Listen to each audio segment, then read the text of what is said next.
every election cycle, we have Manda Mano Mondays, etc. There is a recognition that there's a problem that we have with the electoral system. Body, Your electoral body, not the electoral body, the electoral system. Process. And interestingly, the IEBC said that any changes we make to the electoral system have to be done 2 years to an election. We've got only till next year. Do you hear the media pushing a discussion of let us fix the electoral system?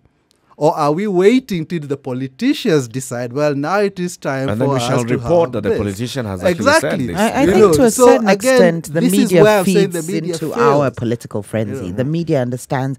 And if you look at the psychology with us in governance and how we understand it, if our person is in, we get the services that we need. We're still that way inclined. It might not be true, but that is our perception as Kenyans. As a result, politics becomes very important. Very important. Is the media fueling this? I think the media... In terms of getting us politically charged, the media does serve a role. But I think in this instance, it's actually more reflective of societal sentiments as opposed to actually shaping their agenda and their opinions. Because even if you sit with people who don't listen to the media, people who are not easily influenced by the media, don't have access to it, they will still talk politics in terms of leadership and our guy. We still have that tribal village mentality of if our guy is in, then we get something. Until that changes, whereby parties, for instance, have ideologies, maybe one leads towards sort of higher taxing and provision of services and so on, only then will you get people discussing issues. Until then, people actually feel an affinity to an individual because it's the same tribesman. One and a half minutes to the end of the hour. Gathara, so you respond to this as we say goodbye to you. Well, what I would say is what Nyeri is saying is kind of privileged or premised on an idea that people don't know what they want. That people are happy being stolen from for as long as the guy who's stealing from me is from my quote-unquote community. No, that argument doesn't follow. People don't know what they want, but it doesn't mean that they're happy to be stolen from.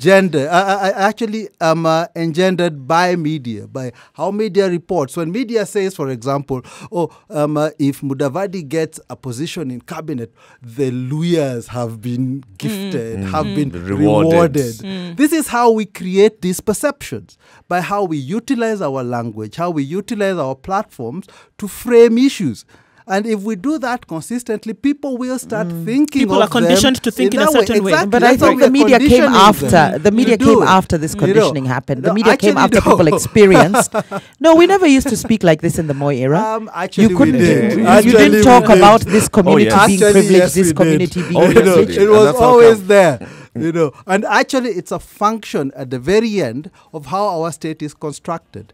And until we actually have the real discourse, which is a discourse of decolonization, I think we're not going to get too far. And I think in the end, we need to go back and look at the roots of the state that we have, where it came from, why the Odieros or the white people set it up. They didn't set it up for us. The one that you and Boniface. This is it. Thank you very much, Patrick. Thank you very much, Patrick Gathara, for joining us this morning. Of course, we'll be inviting you again.